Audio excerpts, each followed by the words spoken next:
Hello, and welcome to the Come to Your Senses podcast. I'm your host, embodiment-based coach, Mary Lofgren. Here, we explore how to live bravely and beautifully through a lifestyle of embodiment. You'll hear gems to empower you around mindset, mindfulness, somatic psychology, and neuroscience, as well as beauty, food, style, and the art of slow living to meet your soul through the senses. I am so happy that you're here. Let's begin.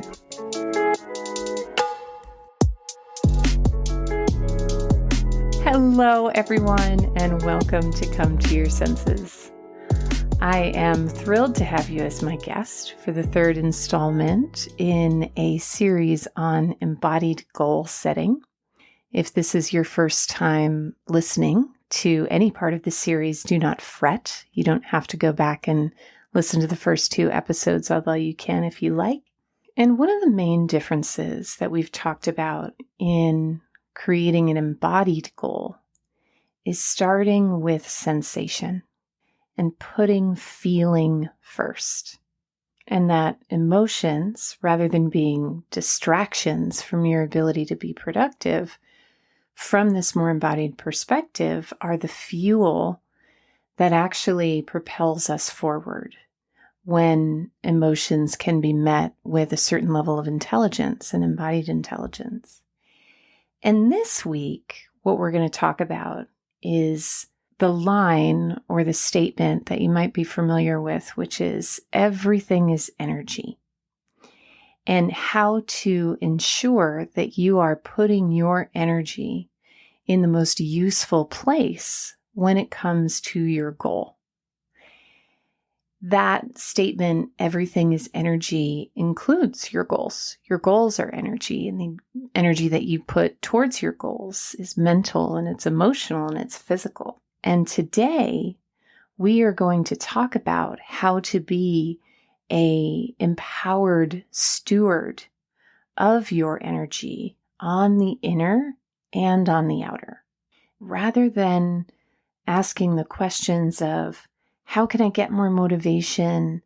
How can I slay or crush my goals faster and better?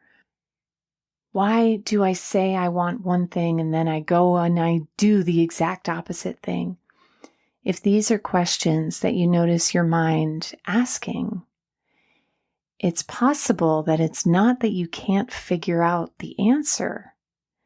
It's possible that you might need to be asking a different question. And that's exactly what we're going to do today.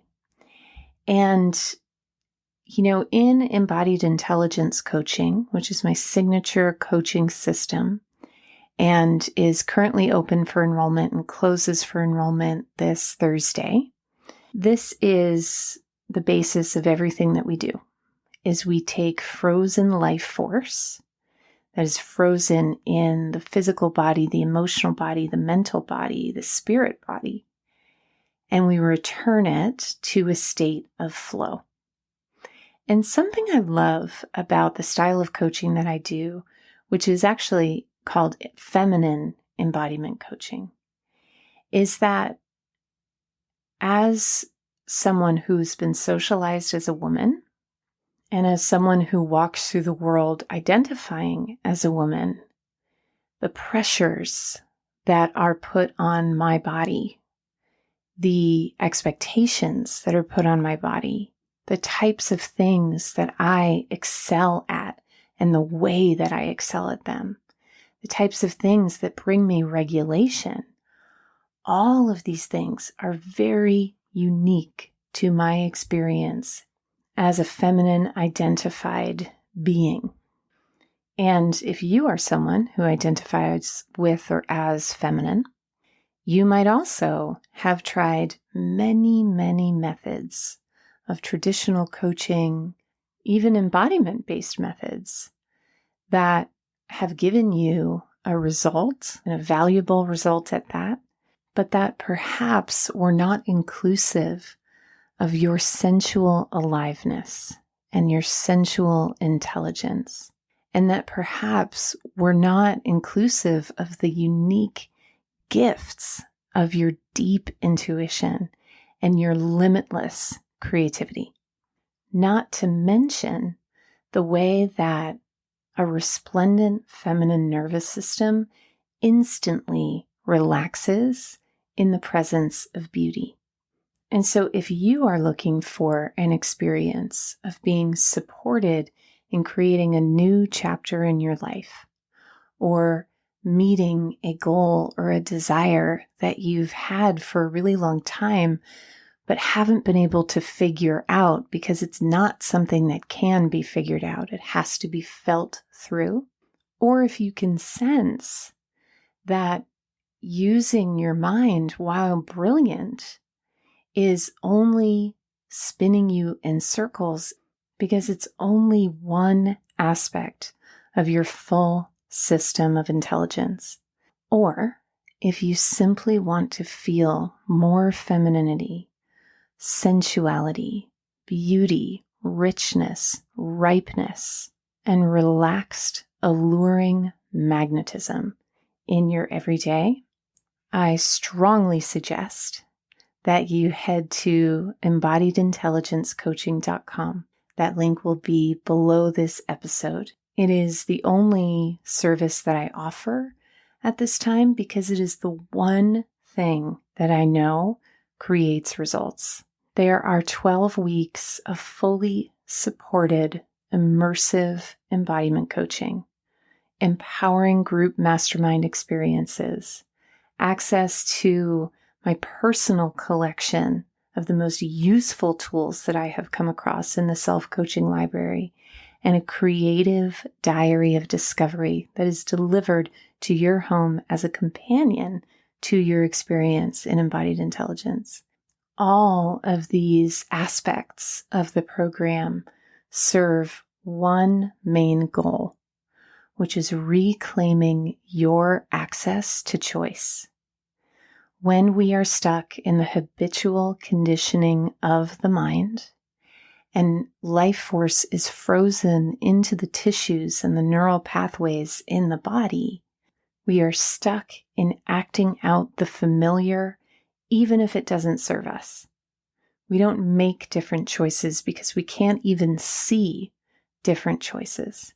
And embodiment coaching, particularly feminine embodiment coaching, allows you to dive beneath those surface layers of habitual pattern and fearful thought and discover and allow your deepest wisdom and your embodied intuition to arise. This is not a magic trick, although one client describes it as sorcery. It is a skill. It's a skill that can be developed and that you are completely guided and supported in developing over the 90 days of this program. So head to embodiedintelligencecoaching.com. Once again, there is a link beneath this episode, and schedule a conversation with me. I can't wait to talk to you.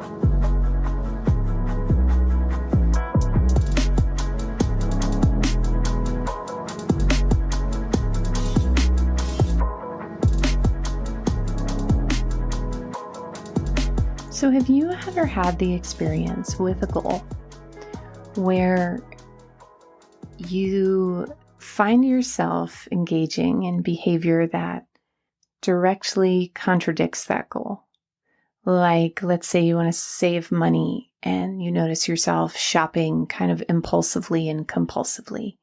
And then it feels good in the beginning, but after like 6 to 24 hours, you feel a hangover.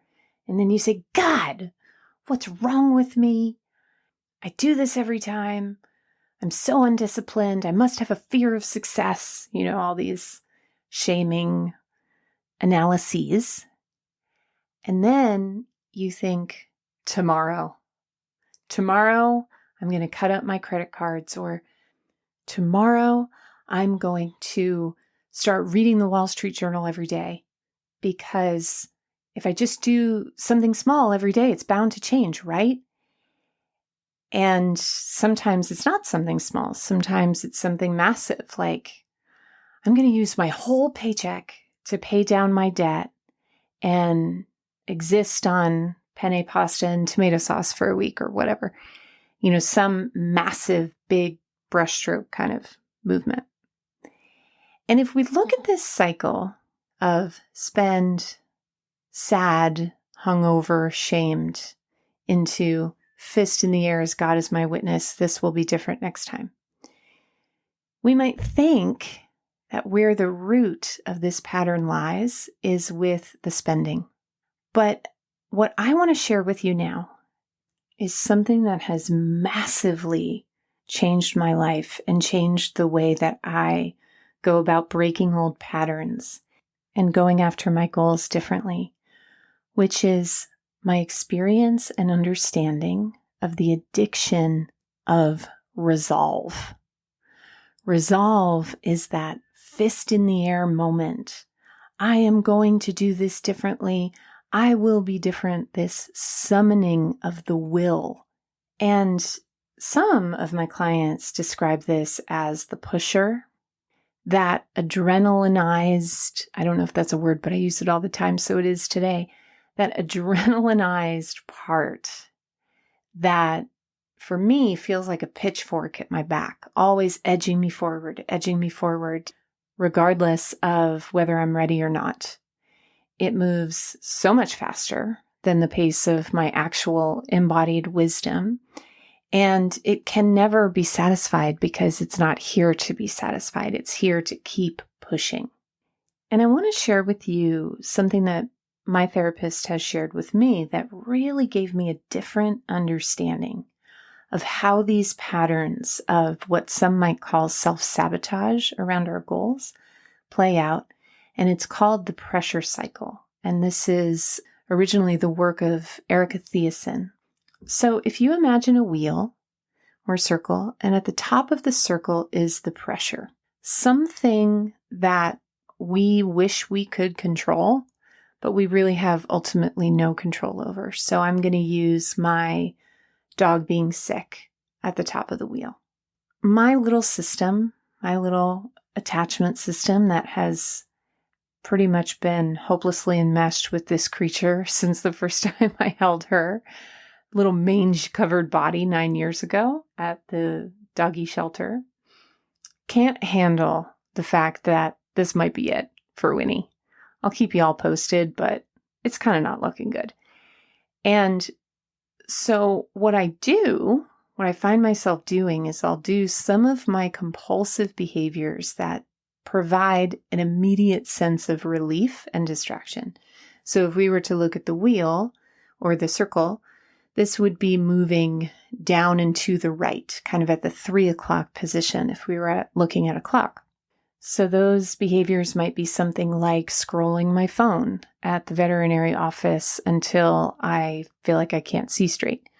Or it might be something like getting a giant sweet drink from Starbucks for the comfort of the sugar, the surrogate sensation of comfort.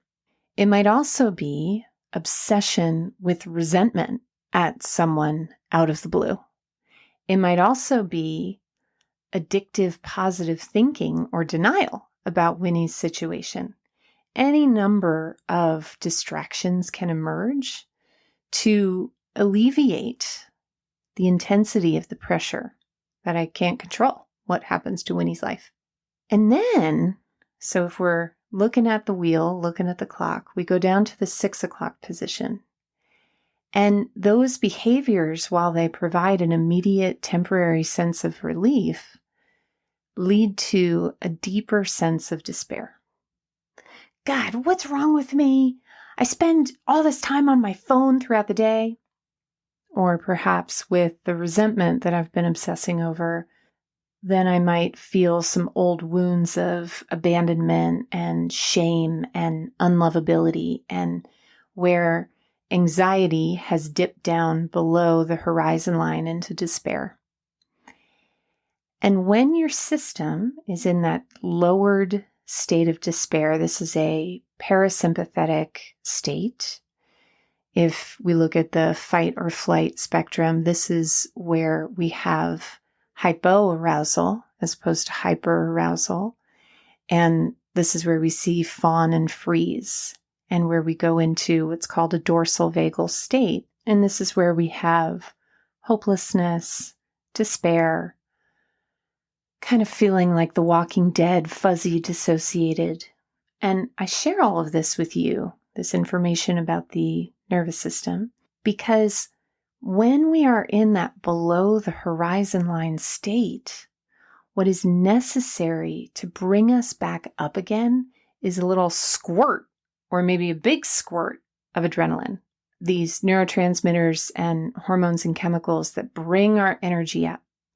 And what brings the energy up? Fist waving in the air, resolve. Tomorrow, I will be different. Tomorrow, I'm going to start reading the Wall Street Journal. Tomorrow, I'm going to lock my phone in a safe and give somebody else the combination. All of these solutions to manage the distraction when the distraction was never the problem in the first place. And just to reference back to the clock, resolve would be at the 9 o'clock position. So it goes pressure into behaviors that provide immediate relief. That's the 3 o'clock. Down into despair. That's the 6 o'clock. Up into resolve. That's the 9 o'clock.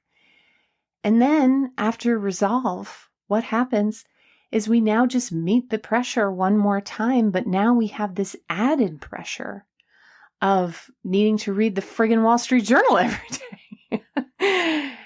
And the cycle repeats. And so how do we get ourselves off of this hamster wheel of hell? It's a really good question, and it's a really layered question. And it's one of the reasons that Embodied Intelligence Coaching is a 12-week experience with regular weekly coaching, because it's a progressive way of turning the 18-wheeler of your habitual way of doing things and reliance on this inner pusher in order to do. But for the purposes of today's episode, what I want to share with you now are a few ways that I have been successful with intercepting this cycle and have seen it really bring my clients into such a different kind of an awareness around their goals and what they want and how to create what they want. So we're going to transition into that now. And in the pressure cycle, Erica Thiessen talks about that the way off of this cycle is off ramps. So let's say you find yourself going from pressure to impulsive compensatory behavior. Instead of picking up the behavior, you take an off ramp into something that will help you deal with the actual pressure instead of just distract you and create a new pressure. And so this is where we might put all of the self-care behaviors: meditation, mindfulness, movement, yoga, beauty ritual, whatever. I mean, not to diminish the importance of those practices, but what I want to share with you are some of the inner practices that I have found to be most useful, because I find that usually in those moments, getting myself to effort to do things differently is really hard because it requires energy. And in those moments, all of my energy is going to the cycle itself. And so the first is a question that I ask myself, and it's very simply, what is actually going on here? So in that moment of impulse or in that moment of despair, a couple of weeks ago, that when I first learned about this cycle, I remember finding myself in despair. And I thought, oh my God, I'm in despair. Like, it was a revelation. I was so happy to find myself in despair because I could mark where I was on the trail and choose to take a different route. So it was like something like, I think I was like staying up late or something. And so then this whole swirl of thoughts starts happening about not going to be able to sleep and what's tomorrow going to look like and blah, blah, blah. And then all of a sudden I start obsessing about a relationship from my past and I feel terrible about myself. And that moment of despair I was like, oh, resolve would have me read a book about sleep, or it would have me do any number of things, force myself to get up at 8 o'clock, like as if I'm on some sort of sleep diet. And all of these things are useful, and it's not to diminish these steps that we can take. But how I know my choices are coming from the pressure cycle versus a calm, connected, authentic place is the scent of desperation. So like you can hear in my voice the anxiety when I talk about reaching for that book on insomnia. There's just a layer and a thread of desperation woven into it, because there's some magical thinking behind it that if I can just fix this one thing about myself, everything will be fixed. And that's the shadow seduction of this cycle. And so in that moment, realizing I was in despair, I was like, oh, okay. I don't need to read a book about insomnia. I can someday, maybe not at 1 a.m. when I'm already freaking out about not being able to sleep. What I actually need to do with myself right now is some self-talk. And this is where I have an entire episode dedicated to this called How to Be Gentle with Yourself. I'll drop a link to it in the show notes. And this is where I put my hand on my heart and I conjure the spirit of Julie Andrews playing Fraulein Maria in The Sound of Music. And I say, oh, sweetheart, I know this is so hard. And when I speak in this tone, I feel like I sound a little bit patronizing or babying. But I want to name that this is about a deep affirmation that these feelings are really real. And it doesn't really matter the subject matter.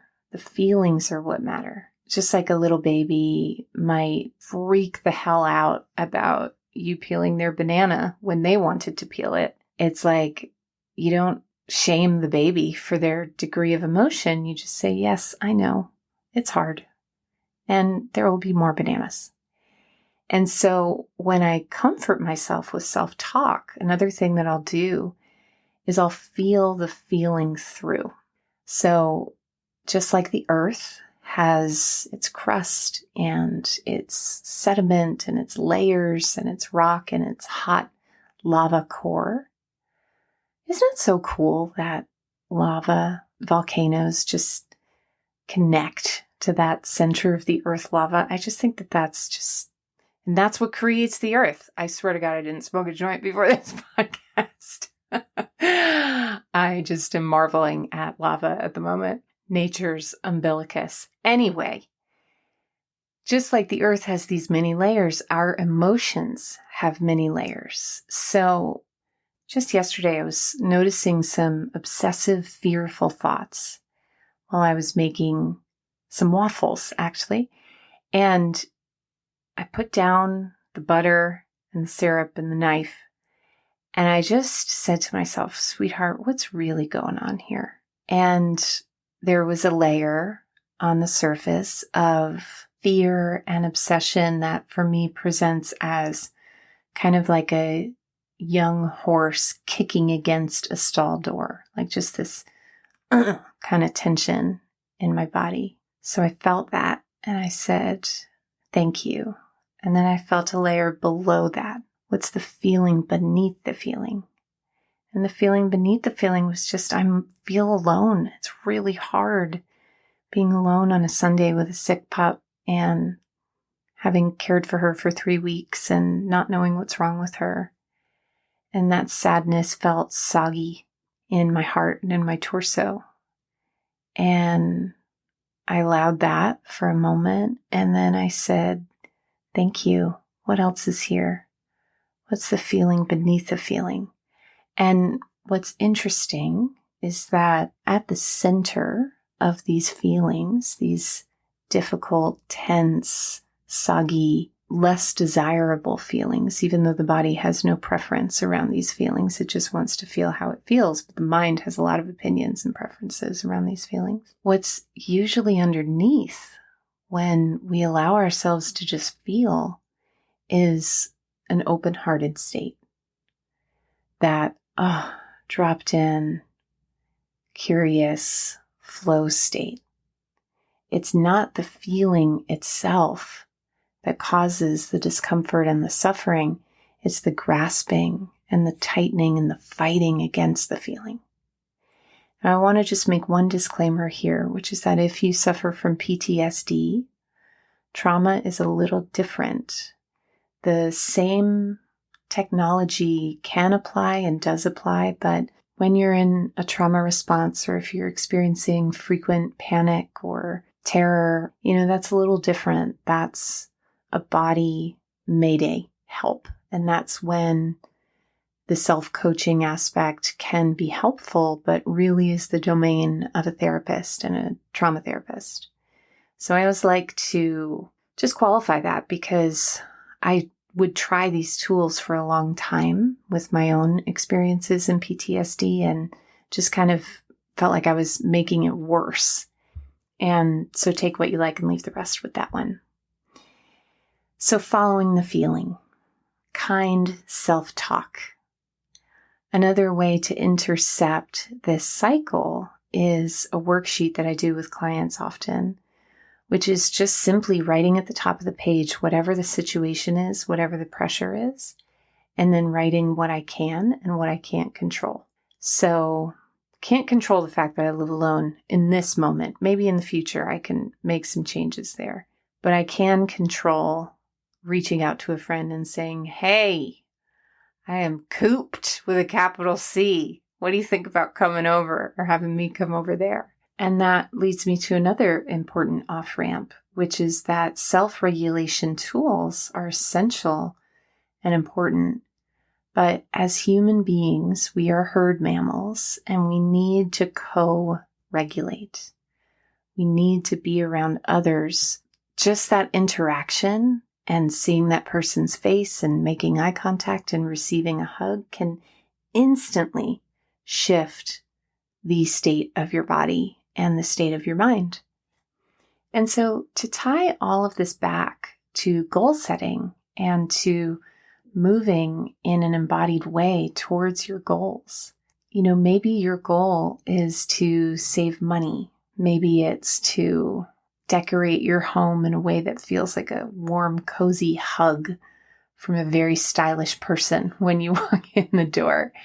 Maybe it is to pursue your activism and your education about becoming a better ancestor.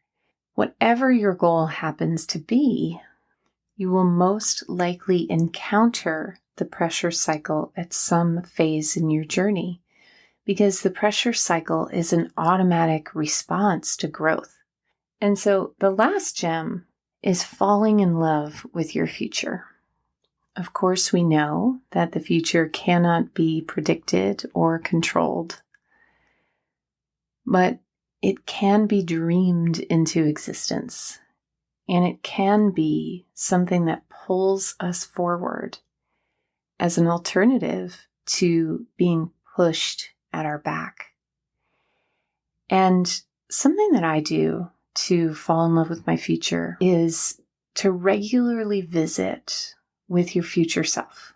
And this is something I do in coaching sessions with my clients often, is we imagine and we invite the future self to come and sit with us and to speak to us. And we do so in a very specific, embodied way, dreaming about your future self. And I don't necessarily mean dreaming as in, this is how I want it to be. I mean more closing the eyes, resting on the breath, feeling your weight drop down into your hips and into your feet and into your thighs, and opening up to your future self to come to you. What is she wearing? What color is her hair? What's the look that you see in her eyes? What's her proudest accomplishment? What is the one thing that she would have you know in this season of your life?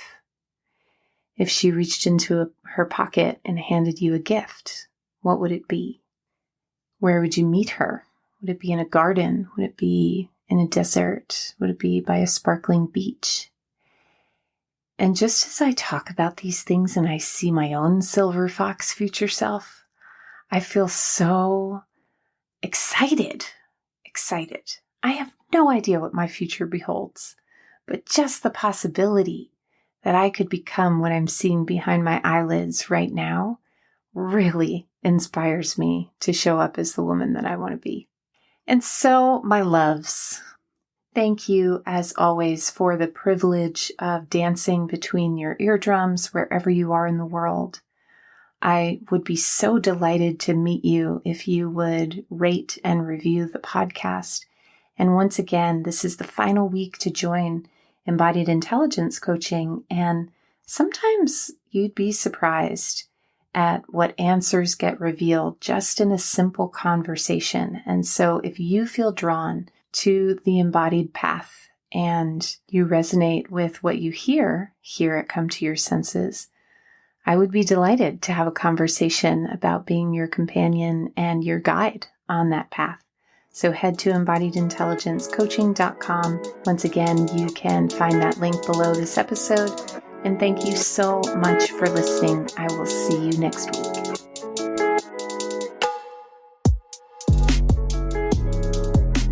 For coaching, classes, and community in creating a lifestyle of embodiment, head to schoolofsensualliving.com. There you'll find a free video series on how to reduce anxiety and intercept the stress response through powerful, confident body language. Head to schoolofsensualliving.com/confidence to watch your first video today.